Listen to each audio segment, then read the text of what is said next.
Welcome to Baseball and Coffee, episode 55. Is that right? I think. It's 54. Or 54. They're all running together now. Episode 54 with Tino and Matt. What's up? Or Tino and Matt. We did a podcast yesterday. Oh my goodness. All right. I'm going to leave it in. Welcome to Baseball and Coffee, episode 54 with Tino and Aaron. What's up, Aaron? Not too much. Decided to do a midweek and to talk second base. Yeah. Sorry, I'm both tired and under the weather. I apologize to everybody. So yeah, we're gonna do second base today, second base dynasty, and mostly redraft, but a little dynasty rankings in there as well. Any fun coffee stories for us? Anything I interesting? don't think anything super fun. I just lately Laura and I have both just like at night we've just been saying we can't wait till the morning so we can have coffee. Mm-hmm. And we were saying like there's just something about coffee in the morning. Um Mm-hmm. it's just really treasured. So I don't know, just a thought. I don't know, coffee is good all the time, but there's something about coffee in the morning that is it's really special. But The that's kid, all I have. the kids say it hits different. That's what the kids would say. Yeah, Well, I'm glad you know what the kids say. I think it's probably been, I don't know, 10 years since I've gone an entire day without having a cup of coffee. But yeah, I totally agree. I'm still working on the organic Ethiopia. I feel like I'm spoiled. I'm not ready to go back to a blend yet. Uh, but nothing else really with coffee for me. Nothing interesting. It's not really out and about here in Walla Walla. It's cold and just kind of in the grind right now. But baseball, second base, interesting position. Let's get started. How many second basemen do you have in your first tier in redraft? Two, So do I. Do we have the same two? probably. Maybe. I don't know. You might have Jazz in there knowing you. Who's your number one? Marcus Simeon. Okay. Me too. I'm right there with you. What is it about Simeon that makes him your number one second baseman? Yeah, so I had Simeon and Altuve in this tier by value. Altuve should be first. However, I went off. This is the first position where I really went away from my values at times. Mm-hmm. Just because I think there's a lot of different reasons for that. One is just categorically balanced. One is just me, I think, disagreeing on playing time or disagreeing on someone's arc or their skills. And I put Simeon above Altuve because they're both four category contributors. Mm-hmm. Um, but with Simeon, you're giving up some batting average and some contact, Mm-hmm. whereas Altuve, you're giving up a little bit of speed. And I just think of those two categories, I would prefer to bank the speed. Mm-hmm. And I also think, I mean, I don't want to overreact to what I saw in the postseason, but Altuve's chase, which Simeon does also chase, but he also makes a lot of contact, not quite as much as Altuve. He also doesn't swing and miss very much, and again, not to the level of Altuve. Mm-hmm. Um, but he chases outside the zone a lot less, and I just think they're both 32. It's a level of volatility that I'm a little bit wary of, Mm-hmm. and yeah, I'll take the faster guy who I think will have more steals, will probably have more home runs, and Mm-hmm. again, I realize he'll probably hit for a lower average. Mm-hmm. But I just think if being true, if I was starting a team, I would rather start with that base over someone who's going to have a higher batting average, but I'm going to be giving up a little bit. And it also it goes against my team context lean because the Rangers are not nearly as good of an offensive team or as a offensive conducive park as the Astros. But I still had Simeon in first by a nose. I have the same rankings. For the entire like 16 second baseman that I ranked for redraft, the theme for me is that it's like a going to a cheesecake factory and getting a menu where you can really pick which stats you want. So that's really about taste and what do you need from your second baseman. That's what's going to determine how you rank players and who it is that you take. So what I have for tier one, which is Simeon at 1 and Altuve at 2, is do you want an OPS lean or do you want an RBI lean? Right? Because they're both going to score. There's a good chance they both score 100 runs. There's a good chance they both hit around 25 to 30 home runs. Last year, Simeon had 83 RBIs versus Altuve's 57. They both had, well, Simeon had 25 stolen bases, Altuve had 18. If you're in an average league, Simeon is going to hit for a much lower average in all probability than Altuve, but we're in a hits league, right? So we have hits instead of average. And interestingly, Simeon had 5 more hits than Altuve did last year because he's such an accumulator. If he's healthy, he's almost a 700 plate appearance guy every single year. And then OPS, it was really no contest. Altuve was almost 200 points of OPS above Simeon. So there's some give and take. Interestingly, despite that give and take, there's a lot of, as you said, similarities in their profile. Neither of them hit the ball very hard.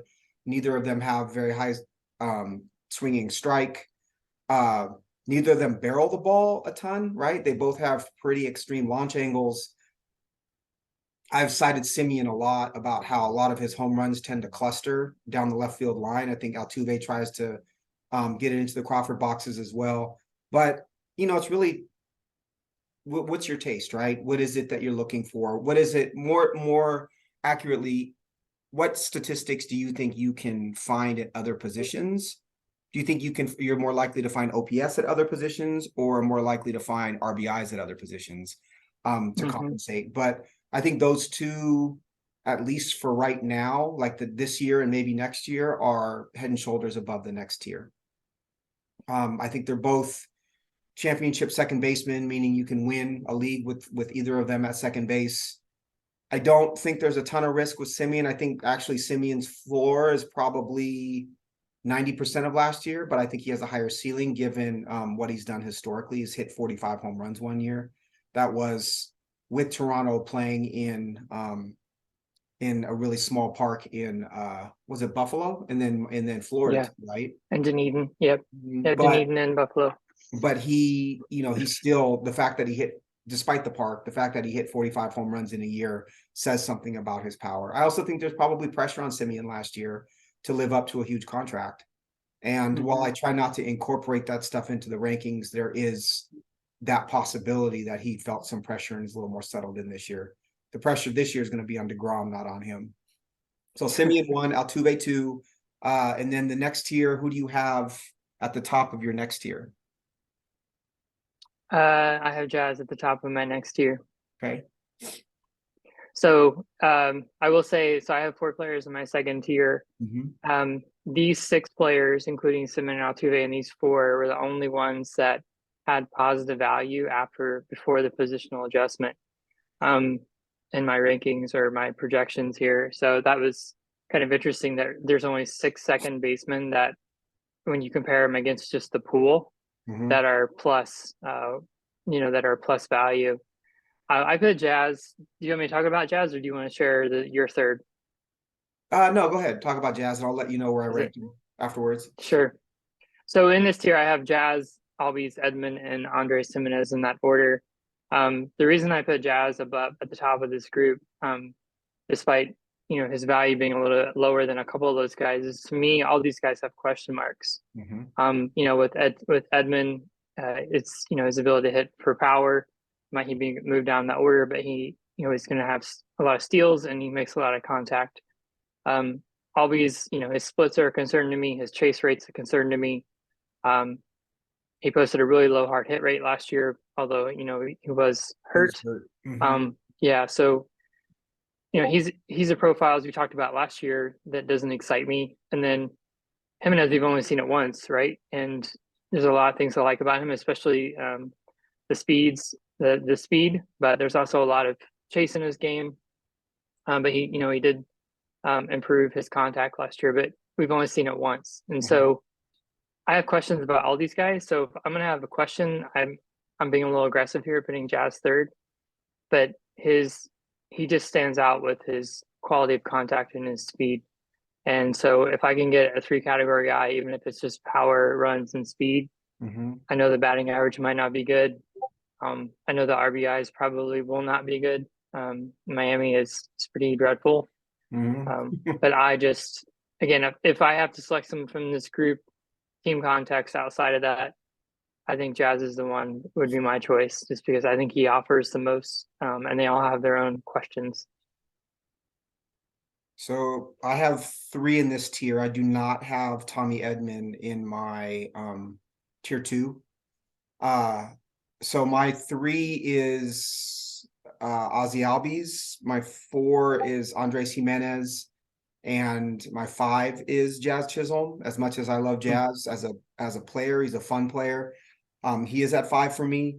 Again, this is a menu. You're sitting at a restaurant and you can choose, you know, veggies, pork, or beef, right? So Albies is an accumulator, again, a lot like Altuve. When you look at his rate stats, they're not great. I basically threw out his 2022. He was injured for half the season. He was injured in the offseason. I think that 21 is a much truer version of who Ozzy Albies is. And he he's an accumulator. You're right that he has the less favorable platoon split, right? He's very much the better hitter against right-handed pitching than he is against left-handed pitching. I also think his spot in the order is up in the air right now. Roster Resource has him hitting 6th. And so if he's not hitting in that top 3, that's something to be slightly concerned about. But when you look at Albies in 21, right? In 21, he had 686 plate appearances. He had 30 home runs, 103 runs, 106 RBIs, and 20 stolen bases, right? His rate stats weren't great. 6.9% walk rate. He hit 259. His OPS was only 799 that year, so it doesn't necessarily match the counting stats.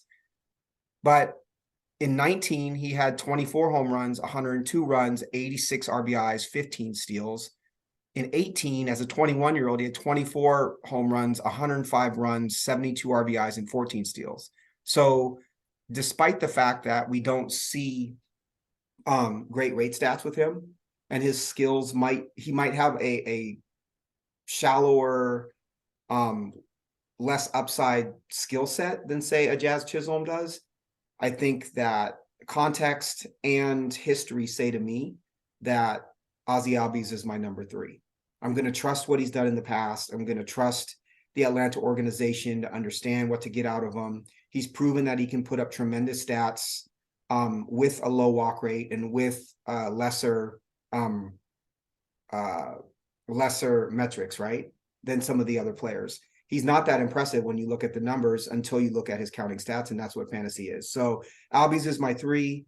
Jimenez is my 4. I have similar questions as everyone else does with Jimenez. He had a 353 BABIP last year. He chased 40.8% of the time. His zone contact was just under 84%, which isn't great. Swinging strike above 13%. Did not have great average exit velocity. All those things are true. He also had 17 home runs and 20 steals and almost hit 300, right? So again, there are reasons to not rank him in that first tier. There are reasons to be a little bit nervous. He had 66 runs and 69 RBIs, and he played in limited time. He accumulated 557 plate appearances, but there are a lot of times they sat him against lefties. I do think that they'll start to play him a little bit more against lefties this year, given what he did last year. And I'm also betting in this tier, Albies is 25, right? Jimenez is 23. If they're putting up these kinds of statistics at that age, my assumption, I think it is safe to assume that there is a high probability that they get better before they get worse.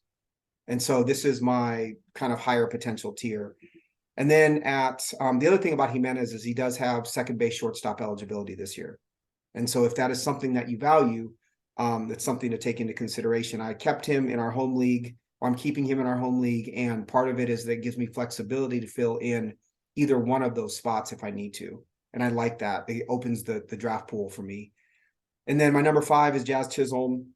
I think you spelled out with Jazz pretty well what's going on with him. big power, big speed, big potential. I don't love the 27.4% K rate, but he is selective, right? His O swing was 30.7%, so he didn't chase as nearly as much as the other two.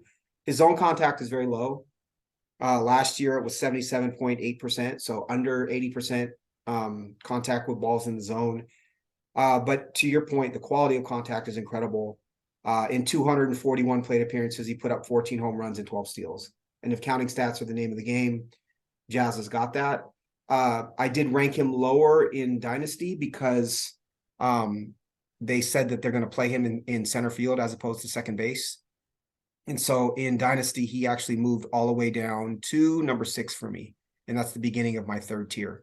Not because I don't like him as a player, but because he gets washed out a little bit more in the outfield once he goes to the outfield.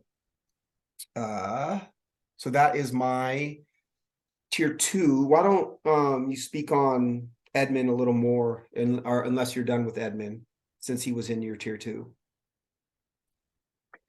Yeah, so I have he and Andres Gimenez basically almost the same. They're both plus contributors, and runs and speed are projected to be. Their quality of contact is almost identical. They both were in the 48th percentile barrel rate, and their hard hit rates also were identical, which is crazy to see. The ground ball rates are very similar. However, their ISOs, Jimenez has 30 points of ISO on him. However, they're both extremely fast. Jimenez is faster, but Edman has a little bit less swing miss, a little less chase, and makes more elite contact. So Edman's in the 87th percentile on contact, whereas Andres is in the 40th percentile.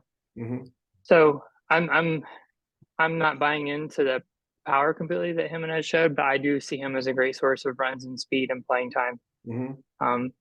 And I just have Edman slightly over him just because of the contact ability.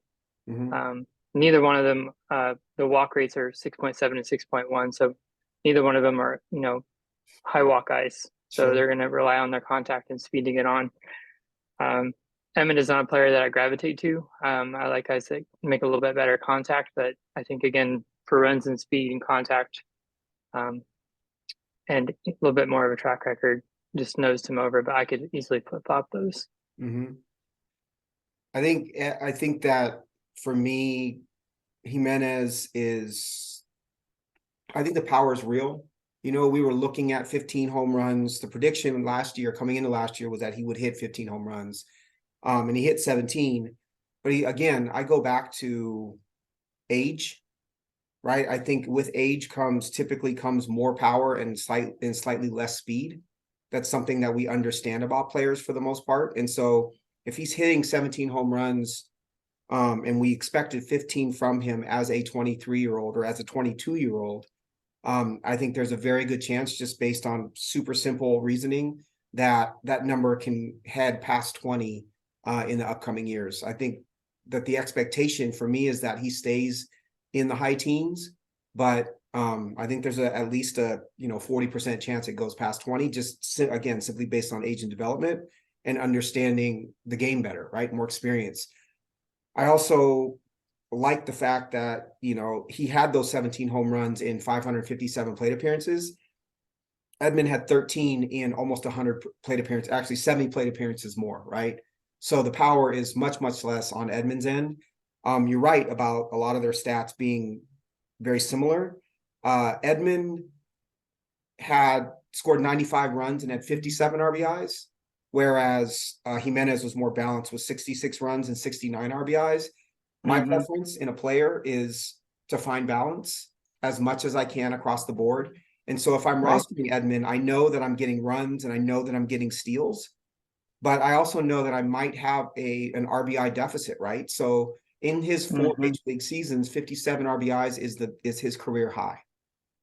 So depending on where he hits in the batting order, I now have set myself up with a deficit that I have to plug and fill. So that for me is very valuable in Jimenez's profile, that he's able to drive in runs, and I can count on runs and RBIs being pretty evenly distributed.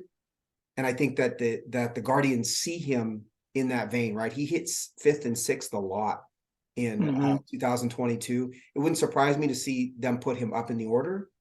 But even if say he hits second, he's still hitting with in all likelihood with Quan in front of him and somebody decent hitting ninth because they have a very deep lineup. So unless it's Zunino, then I'm screwed. But Jimenez is, I just think that balance is important for me. That's something that I really truly value.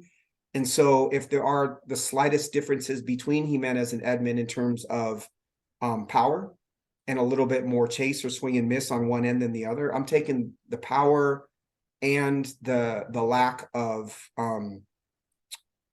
creating a void across category before I'm taking Edman. That's more of a personal preference and a roster dynamic choice than it is saying that one player's skills are better than the other, right? Right. And then I also don't see the same. I think that the ceiling for Jimenez is higher than the ceiling for Edman. I think what we see from Edman at age 28, 27, 28 is going to be what he is. Last season was very, very similar to 2021 for him. 11 runs I versus agree. 13, 91 versus 95, 50 runs, 56 RBIs versus 57, 30 steals versus 32, right? That's who Tommy Edman is. Yep. Still a very good player, but again, Jimenez is higher for me. Makes sense.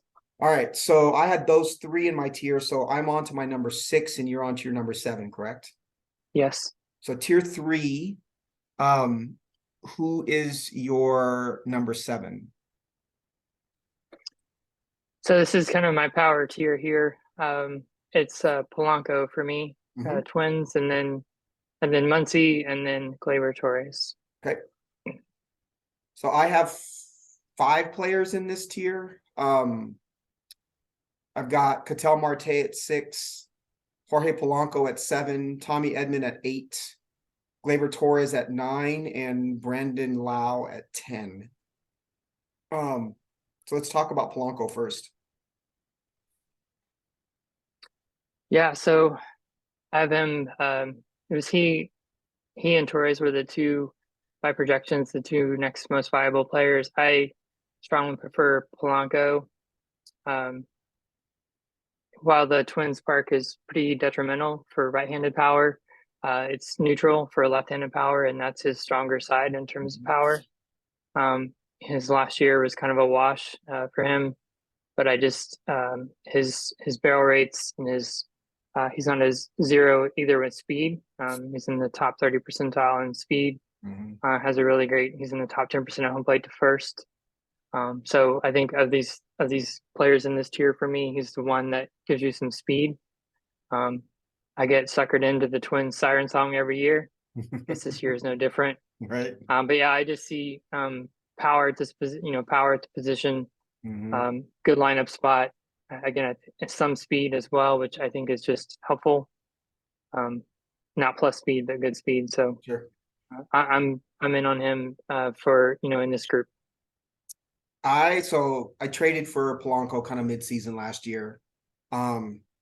As he was hurt, I figured he was as a buy low opportunity, and I wasn't disappointed. His stats last year weren't incredible, but he put up a 751 OPS. He did have 16 home runs and 445 plate appearances. And he gives that balance of runs and RBIs that I look for. What's interesting about him is obviously his 21 season was the big one. I think he had 33 home runs and 97 runs, 98 RBIs. And he changed his approach quite a bit. There was a lot written about how he was really truly trying to elevate the ball and trying to hit for power. And he was able to do it in 21. He had a 19.3 degree launch angle in 21. 22, it went all the way up to 21.7 degrees. Almost too much launch, right? It's going to lead to a lower average, as we've spoken about. But in both of those years, he ran double-digit barrel percentages as a second baseman. And I think that there's 30 home runs in his bat if he stays healthy. I would expect from him, if he remains healthy, to hit between 25 and 30 home runs. His average is probably somewhere between 240 and 260. And he's not a non-zero on the base paths as well, as you spoke about.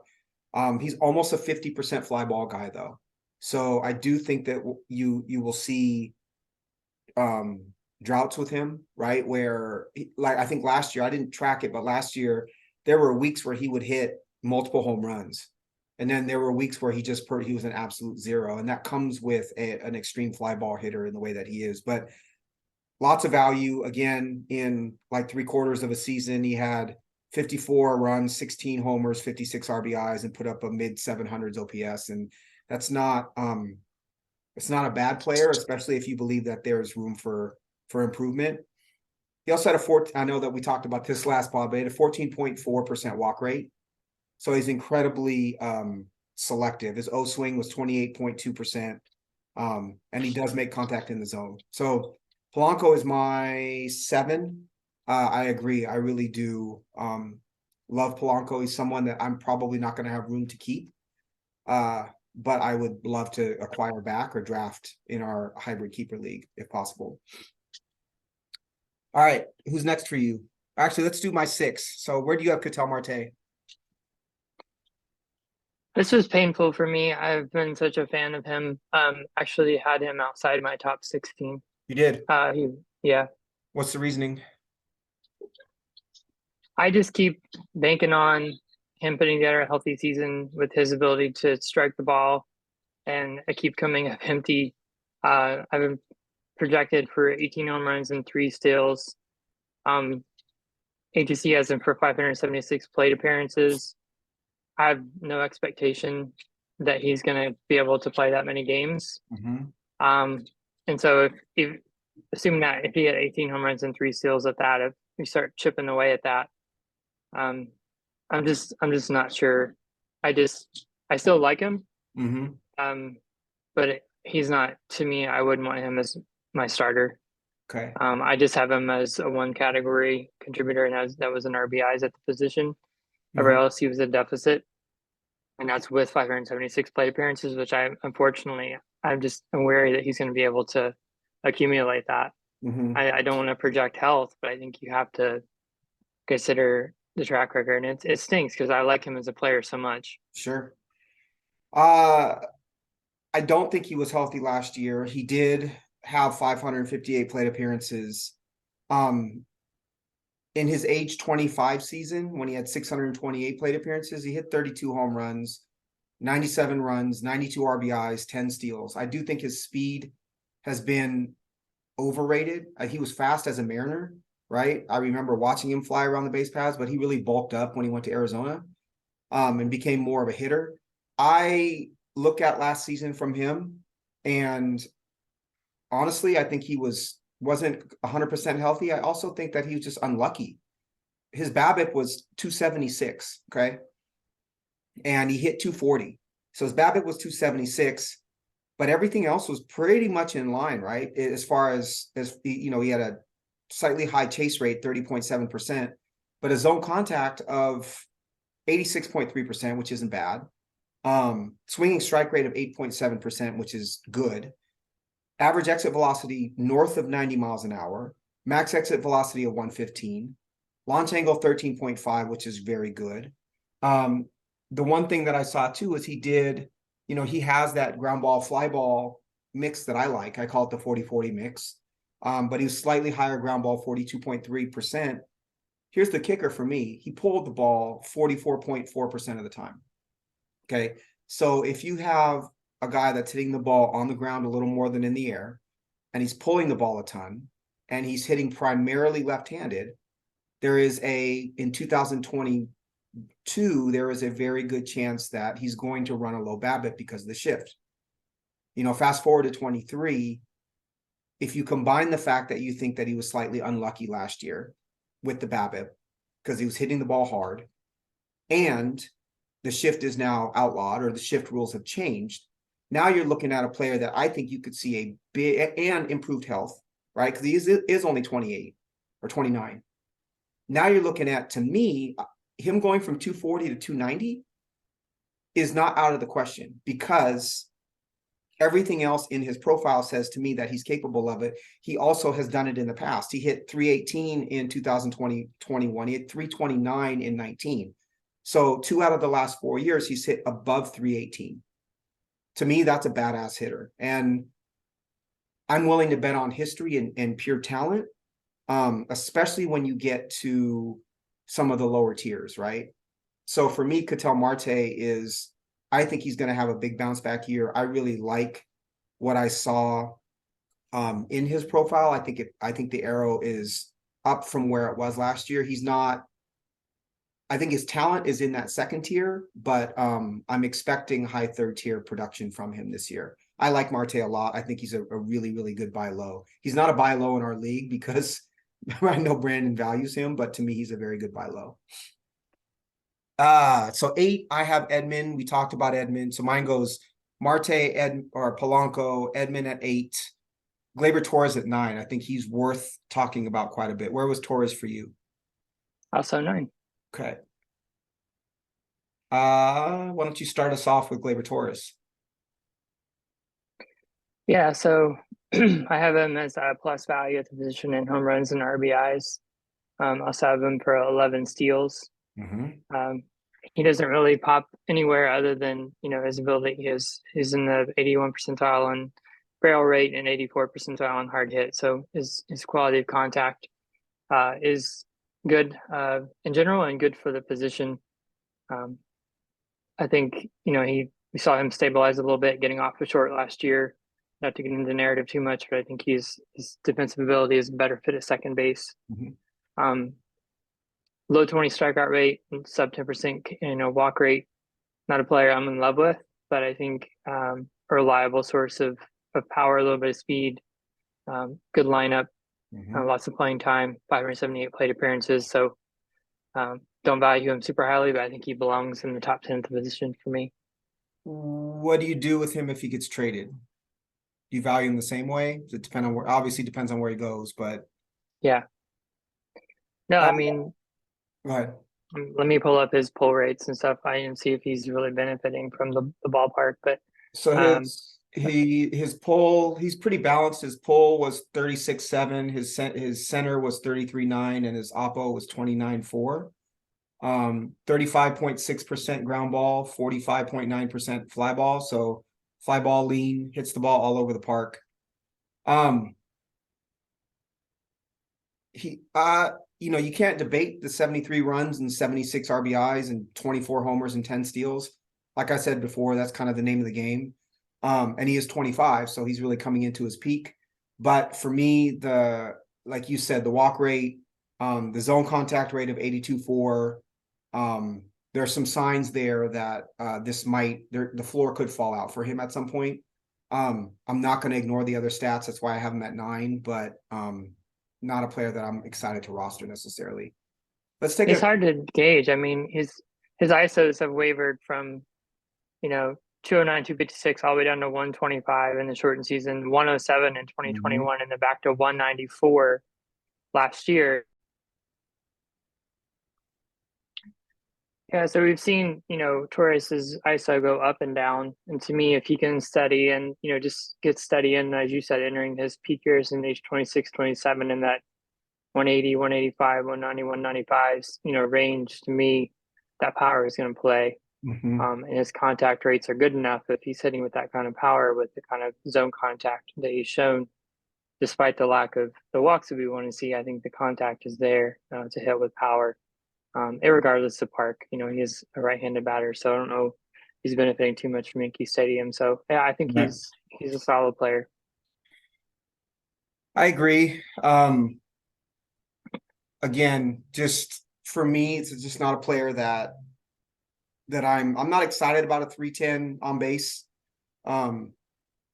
Unless you're going to be Albies and put up 30 home runs and 20 steals potentially.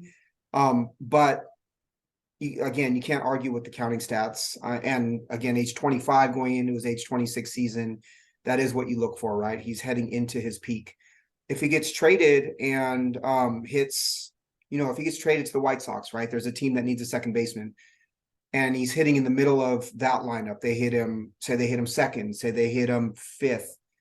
I might give him a slight bump because there's even a greater chance of him accumulating runs and RBIs.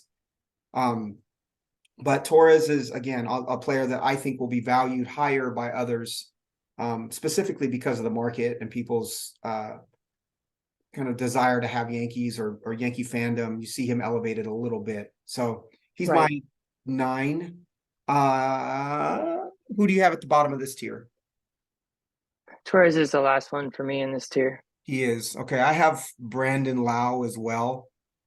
He was I believe my number 4 ranked second baseman going into 2022.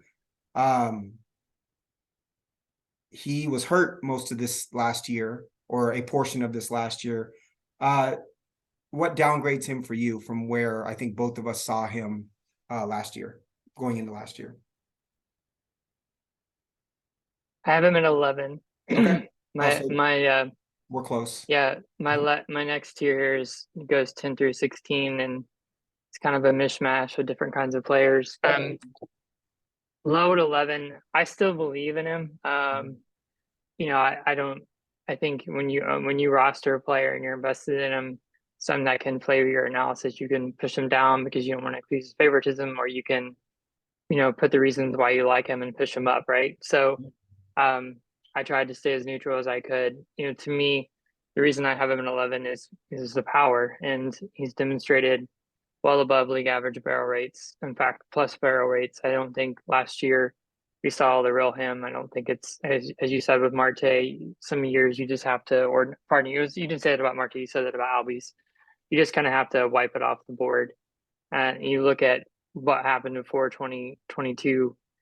I see someone who walks, see someone who just has ability to hit for power in the zone. Is not a zero at speed, both from a result standpoint and a sprint speed or metric. If you want to look at something like that, he's not a zero there either. Mhm. However, he did deal with, a stress fracture in his back last year. He is left-handed. He plays for the Rays. You go on and on. He does have swing and miss, but I just think he has potentially position-altering power at second base, and he's only 28.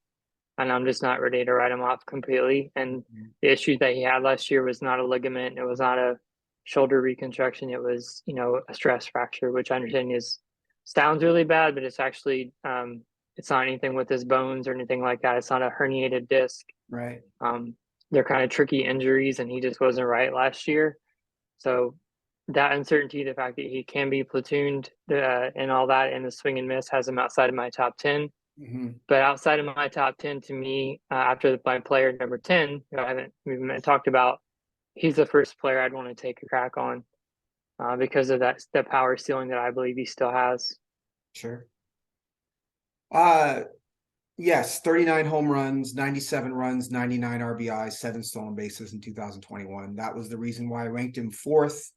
Going into 22, played about half a season, was obviously injured, only had 8 home runs, 691 OPS. Still ran double-digit walk rate. Has a good balance of ground ball, fly ball. The big reason why I don't necessarily expect a full bounce back and why he's at the bottom of this tier for me is his zone contact rate. So he has a lot of swing and miss in the zone, right? I don't believe he's ever run over an 80% zone contact rate, which is 80% is almost the bare minimum, unless you're Jazz Chisholm at this position. Yeah, he's not run over an 80% zone contact rate that I can see.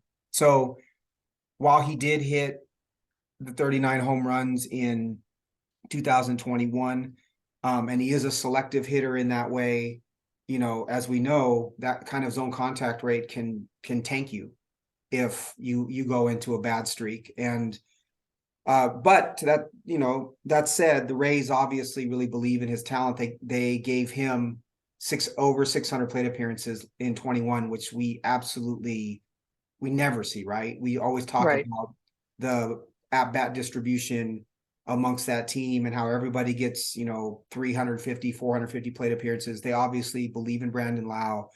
I don't believe his splits were bad in 21. So he's worth being at the bottom of this tier. I think if push came to shove and you were asking me, do I want Gleyber Torres or Brandon Lau? I would have to think long and hard about taking Torres over Lau, right? I think that there's a debate there to be had. But for now, I'm going to keep him at the bottom of this tier. If he was kind of like Marte, if he was squarely in the middle of tier 2, going into 2024, that would not surprise me one bit. I think he has that kind of power. But again, monitor the swing and miss, monitor the swing in the zone, and monitor his health going into the season. That's the end of my tier 3. So let's finish out with our tier 4s. Yeah, why don't you start? I need to step away for a quick second. I'll be right back. Yep. So my list of tier 4s go at 11, I have Gavin Lux, 12, Nico Horner, 13, Jacob Cronenworth, 14, Colton Wong, 15, Tyro Estrada, and 16, Luis Arise. I did omit Max Muncy. I am a bit nervous about whether Max Muncy is going to be healthy or even be given the kind of playing time that we've come to expect for him. I think that we could see some of the younger players start to take some of that playing time, especially if the Dodgers are not the juggernaut that they were last year. So I'm kind of expecting that, which is why I don't have Muncy here. So I'll start with Lux. Hold on a minute. Who was the Cubs second baseman you mentioned? I'm scrambling trying to find him. Nico Horner. All right, thank you. Go ahead. So this tier for me is, hold on here, let me pull this up. It's kind of my, you're looking for, in this tier for me, you're looking for 15 homers, 15 steals. In some ways, you don't really care how they come about it. Lux is going to give you some positional flexibility. He's going to give you probably a pretty decent average. Nico Horner last year sneakily had 10 homers and 20 steals for the Cubs. He also has second and short eligibility like Lux does. Cronenworth, I think you'll see higher in some lists. I have him at 13. He was an accumulator last year. Really, his stats were shit other than the fact that he had a ton of at-bats. He also is pretty much a 0 at as far as speed goes. Colton Wong, I have at 14. He had 15 homers, 17 steals last year, 770 OPS. He went from the Brewers to the Mariners in a trade for Abraham Toro and Jesse Winker. The crazy part about Colton Wong is that he fancied himself as a power hitter last year, which I didn't quite understand. He had a 14-degree launch angle as what I see as a more of a line drive hitter. And he had a 45.3% pull rate and a 42%, his fly ball rate went down. So that's not as bad, but he fancied himself as kind of a power hitter. And I think that the Mariners will probably knock that out of him a little bit. I think we'll see a higher average, maybe fewer home runs, see him run a little more. But in this tier, I want to see balance. Again, I don't want to be hurt at in a particular stat. And so Horner, Wong, I also had Tyro Estrada here at 15. He was a bit of a pop-up for the Giants. He did provide 14 homers and 21 steals. His zone contact was almost 91%. That's a common theme in this tier for me. Lux was the bottom at 86.9, but Horner was 94%, Cronenworth 91, Wong 88, Estrada 91, and then Luis Arise at the end with 96. Arise had almost an 800 OPS. You kind of can't ignore that at second base. But is not, we talked about Arise in the last pod, is not a player that I'm really interested in rostering unless he's on my bench and I'm plugging him in to pick up hits and average and runs at specific point in time. But again, this tier for me is kind of, pick your flavor, right? Are you looking for 15-15? Are you looking for an accumulator like Cronenworth? Are you looking for pedigree and you think that there's more in the tank with the Gavin Lux, it's kind of, you could jumble all of these players around in this tier for me and flip them upside down, and Arise could be 11 and I wouldn't have that much of a problem with it. What about you? Well, I'll start with Nico Horner. My understanding is we were using Fantrax eligibility, and he had no appearances as second last year. So Right. forgive me. That He's would only be shortstop eligible in our league, okay. so I did not consider him for this exercise. So I cannot speak to him. I'll start with Gavin Lux, who's my number 10. I have him for 493 plate appearances. I think that's light. I don't buy into the Miguel Rojas is taking his job. I think he's their shortstop against right-handed pitching. I think he's going to play a ton of second base. I think that this is his time to get a full run of playing time. I don't believe that he's the superstar that everyone thought he was when he set the PCL on fire in 2019 and it was the number one prospect in baseball. However, I think he's a really good hitter who's really patient. His O swing, his zone contact are both good. He's fast.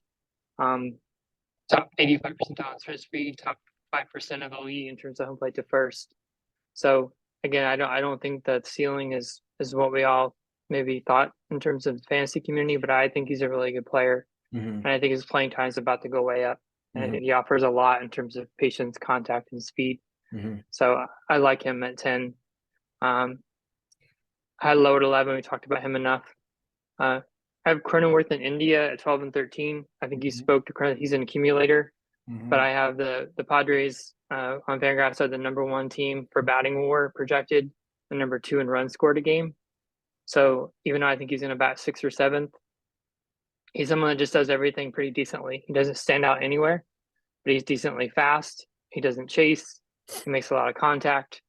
So if he's hitting 6th or 7th, I see a lot of RBI chances. I think he'll be on base a fair share. He can run a little bit. Doesn't do anything I think that's exciting, but I just think 615 plate appearances with a pretty balanced skill set, even when nothing's exciting, is worth something at this position. And he's going to be eligible at first as well. You think he's going to play? I do. A lot? Do you think he's gonna get those kinds of play appearances this year? I don't. I think that I just don't think that the skill set is, and I'm not arguing because I have him in the top 16, but I don't think he's going to get the almost 700 plate appearances that he had last year. I think they're going to look for other options personally. Sorry, go ahead. It's okay. No, I mean, absolutely. I mean, he's an accumulator, so he has a very balanced skill set with, in a situation where he gets playing time. So if that playing time disappears, his value disappears. Right. And so, yeah, if you think Matt Carpenter is going to take his time at first, or, they're going to go acquire a first baseman at the trade deadline or whatever you foresee, his value would disappear 100%. Right. And he's 29, right? So they've already gotten his best season out of him. So if they think they can replace him, they're a win now team. Right. But yeah, as the way the roster is constructed today, he looks like they're starting first baseman to me without any real threats. Right. But yeah, and then India, I think, is a similar type player, does everything decently well. Good discipline, good contact rates, not as demonstratingly fast as Cronenworth, but I think he will lead off for the Reds, and it's a very hitter-friendly park. Double hamstring injuries last year. I don't really don't think he's as good as what we saw in 21, but I don't think that the season last year represents who he is either. So I have as number 13. And then 14, I have CJ Abrams. So he's a player that I think, obviously we were all really excited about as the number 1 top 3 prospect going into last year. Yeah, top 3, top 5, yeah. Traded to the Nationals. I think, is it out of the question that he steals 35 bases this year? I don't think it is. I don't think it's out of the question that he steals 50. Honestly, he's that fast. Yeah, so if he can do that with, his O swing was not good, but he was also a rookie. But his whiff rates, he was in the top 75%. So if he's going to make all that much contact, and with that kind of speed, the Nationals have no reason not to let him play every single day and just develop and grow. You know, his launch angle last year was not good, Mhm. 6.8. His ISO 113 is his projection. So, but to me, this is a speed and volume play. Mhm. And if I could get 35 steals and volume out of out of this position, I would be thrilled. And I don't think there's anyone else down here that offers that sort of speed upside. Um, So with McMahon, I have a go ahead. comment with Abrams real quick. Yeah, please. I think that there are times where we have to look at the human element um of the player. And so you took a 21-year-old top prospect who was playing on the West Coast in San Diego. And first of all, they had him on the opening day roster, right? And people criticized it because they didn't know if he was ready. I believe it was because of the Tatis stuff. That's why they did that. And he tanked, but he was 21 Mm-hmm. and not and his hit tool was not great at the time, right? So of course he tanked. And they sent him down. So he's got these emotional ups and downs. And then you're traded to the Nationals in the Soto trade. So you're going from San Diego to Washington, D.C. You're Mm-hmm. 21 years old. You're a top prospect who just failed. And now you're supposed to be the everyday shortstop for the Nationals, right? And the other thing is I may be mistaken, but I believe that the Nationals tried really hard to get him to hit the ball on the ground and get on base, right? They tried to change his approach. So his entire life was uprooted as a 21-year-old, and his batting approach that he was taught in San Diego was changed when he got to Washington, right? So I just think that there are times where, and I think for me, as I do more evaluations, I go back to like what's the true talent of this player, right? I love numbers. I love to understand what the numbers, what the narrative that the numbers tell. But I do think it's important to go back to, is this player talented? And what is the experience of this player been up to this point in time, right? Even next year, Abrams may not be completely adjusted. And he may be figuring out, is he a 20 home run, 30 steal guy, or is he going to hit the ball on the ground and try to get on base and steal 60 bases? I don't think he knows. I don't know that the Nationals know. So I just think anecdotally, it is of interest and of importance to sometimes understand the personal context of some of these, not all of them necessarily, but a player like Abrams who was shipped across country in a blockbuster trade, maybe one of the biggest trades in baseball for in a long, long time, and then expected to perform. The talent is, I don't think the talent has changed one bit with Abrams. And if you're looking for someone to steal a lot of bases with a lot of upside, I think he's a great play at second or short. No, no, I really appreciate that perspective. That's well said. So yeah, I just, yep, that's why I had him my 14th. This is probably a little bold, but No, I don't think it's these are bold, my rankings. So especially if uh, you value steals. yep. You were correct about Horner. He did not have, I think I was looking at 22 eligibility. He did not have a game at second base last year, which makes him not eligible at shortstop. Replacing him for me, I think Jeff McNeil is a very similar to Luis Ariz in a lot of ways. If you're looking for that skill set, you can put him there, provide a few more RBIs than Ariz probably. Two gambles that I like quite a bit are that you could put at 16 for me. Nolan Gorman is a highly thought after, powerful second baseman. He's got some horrendous underlying metrics. At least last year he did as a 22-year-old, with the 33% K rate and a 78.9% zone contact rate and 16% swinging strike. But the power's still there, the pedigree's there. And then I like Oswald Peraza a lot. If the Yankees prospect, I think if the Yankees end up trading Gleyber Torres away, I think you could see Peraza and Volpe up the middle at some point. And my guess is that Peraza would play second and Volpe would play short, even though Peraza is probably the better defensive shortstop, in part because I think they want Volpe to take that, kind of take the mantle from Jeter. or be the next great Yankee shortstop. But Peraza is a good offensive player and someone to keep an eye on in that kind of the bottom of the starters at 16. I like it. Yeah, so my 15 and 16, I don't want to belabor. What I was looking for down here was playing time and skills. Mm-hmm. So I have Ryan McMahon at 15. Mm-hmm. He's projected for 590 plate appearances, 20 home runs, 73 runs, and 70 RBIs. Mm-hmm. He's in the top 20% of the league in barrel and hard hit rates.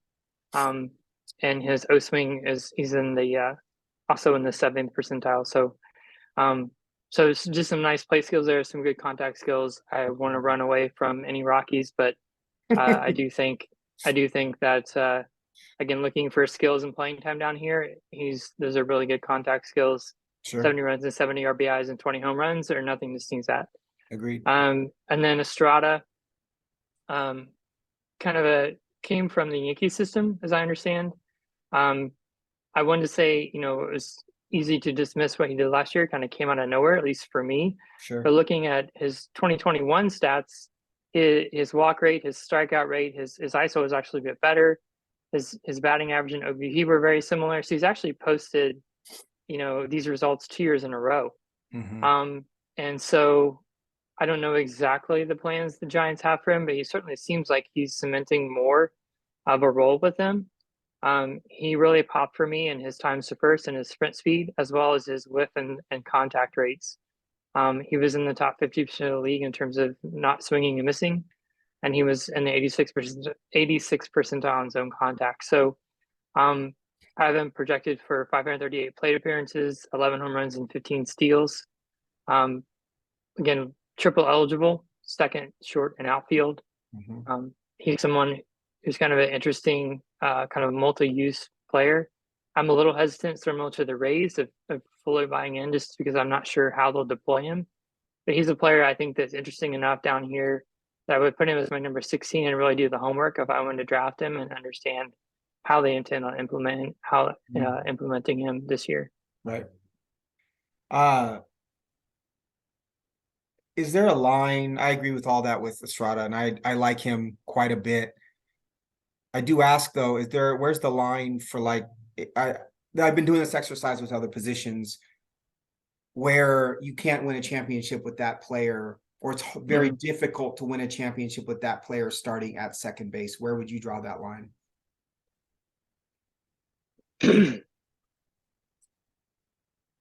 That's a tough one, Tino. This position, as I said at the top, there's only 6 players who were impactful across the pool, but I would hesitate to say you have to have one of those 6 to win a championship. Mm-hmm. Because I'm not going to have one of those 6, and I don't feel like I'm out of the running for our championship. I mean, Sure. speaking candidly. Sure. So I'm not sure.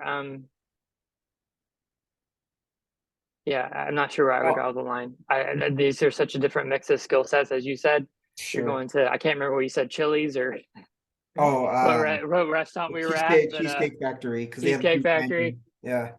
Yeah, I think I think you'd have a hard time if you had like a Cronenworth or somebody like that who's just kind of vanilla. Mm-hmm. If he's your starter, or maybe like you said, a McNeil or a Rise, Mm-hmm. someone who's a one category and a sink everywhere else. Mm-hmm. I think a player like that, either someone who just only does one thing, or a player that really does nothing very well, doesn't help you anywhere, just kind of keeps you afloat. Right. Those are players I think would be hard to build a winning team around. Right.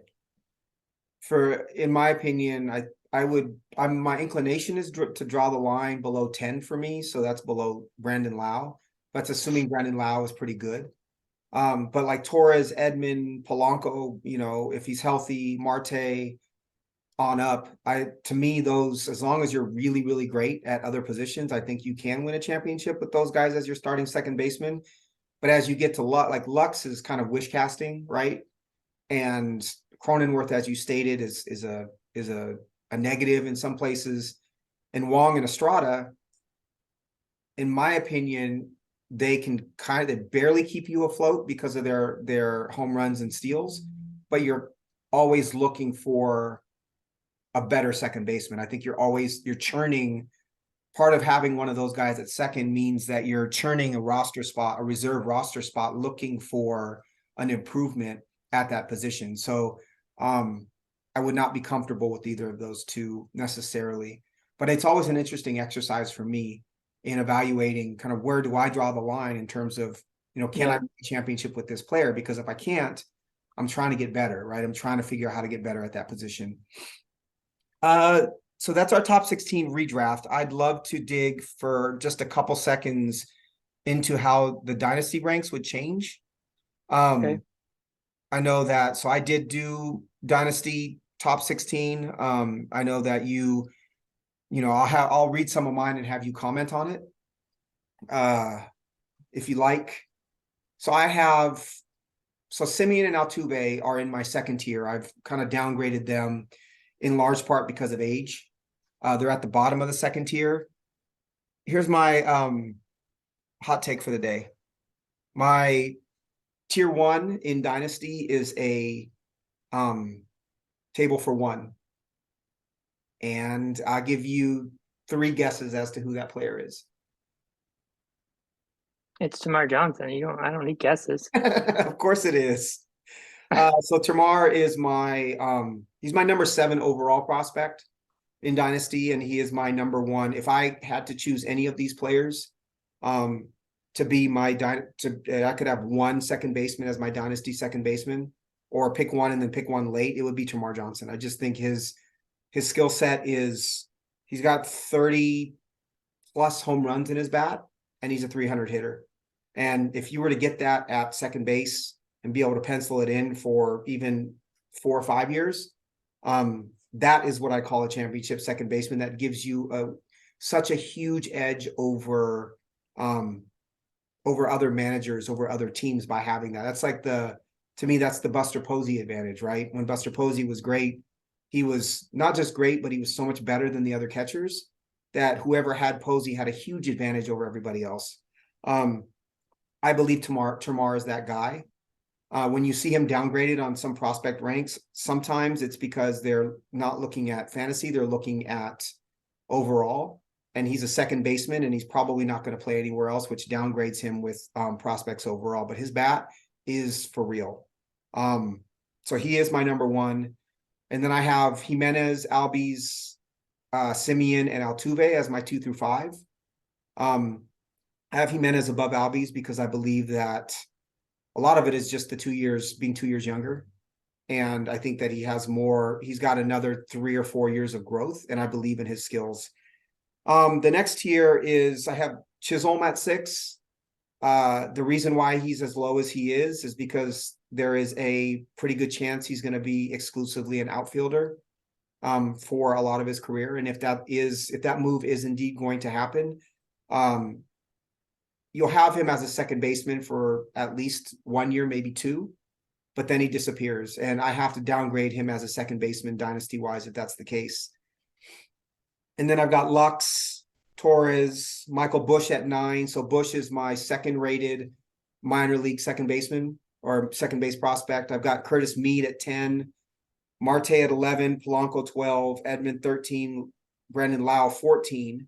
And that is a big cluster. And then 15, 16 is Connor Norby and second baseman for the Orioles. And then Oswald Peraza, as I spoke about, at 16, second base shortstop prospect for the Yankees.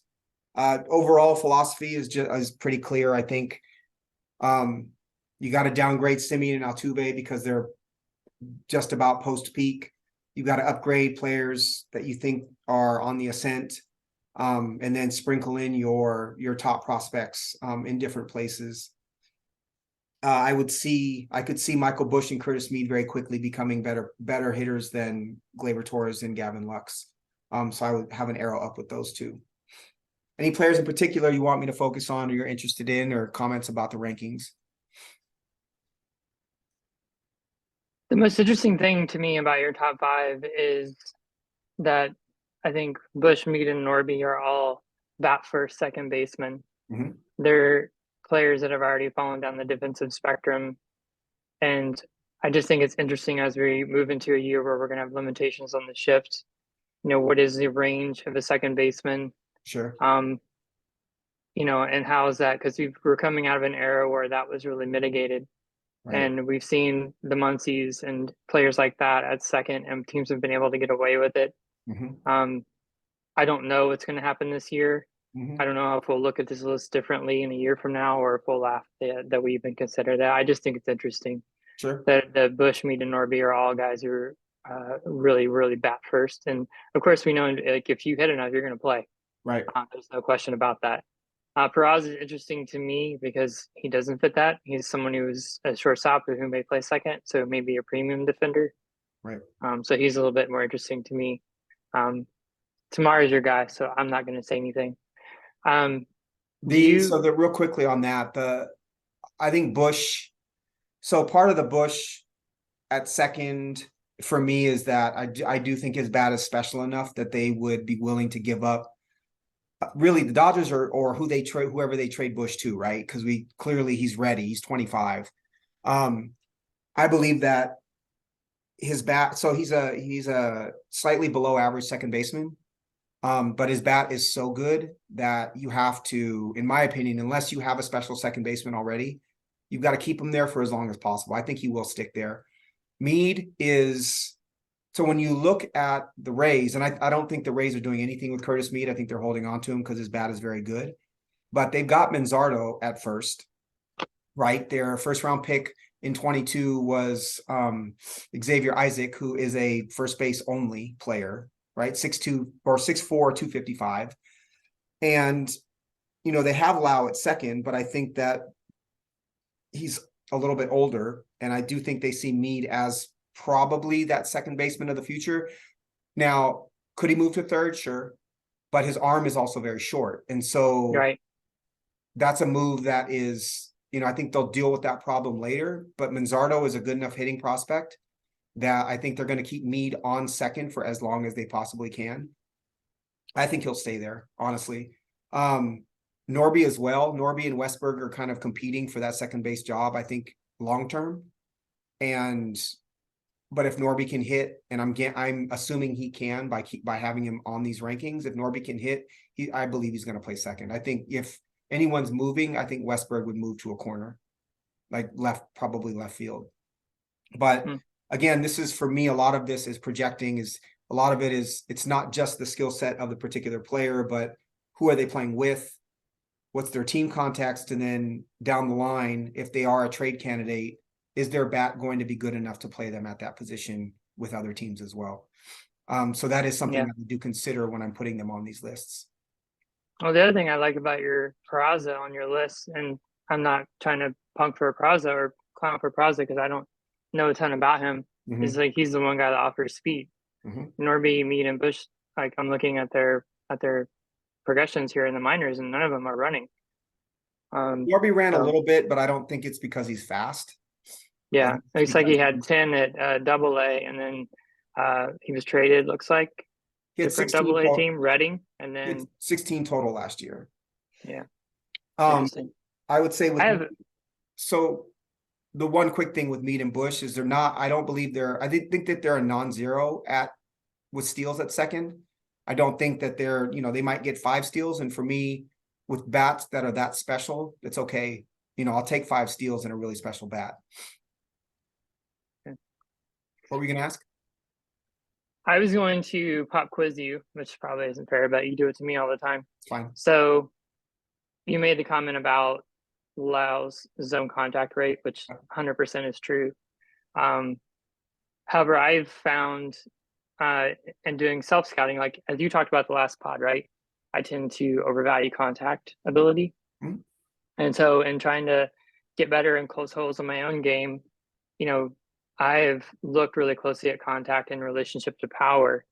And so I have a question for you. I have the top 10 barrel rates pulled up on my screen next to their relationship of their end zone contact.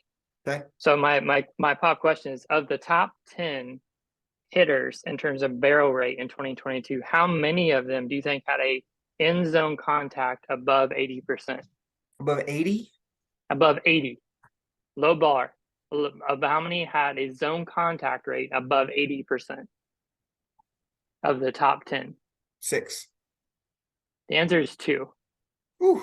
So who are they? And then we'll take a quick break. I gotta go. I can't come back. Sorry. Okay, no worries. The two who have above 80 are Mhm. Austin Riley, 81.3. Mhm. And then as he's known around my house, the freak, Jordan Alvarez at 87.4. Okay. And who are the ones below, real quickly? Judge, Schwarber, Otani, Teoscar, Mountcastle, Suarez, Voigt, and Wisdom. Followed by Olson and Muncy also do not. But yeah, it's just fantastic. It's not fantastic. It's interesting to me that there's this relationship between like hitting the ball super hard and making a lot of contact. Right. And there's very few players that do that both at a really high level. So Right. something to think about. That's super interesting. I love that you brought that up. Half those players I don't want though. All right, I love friend. it. This was Thank fun, you. brother. All right, man. All right, bye. Take care, bro.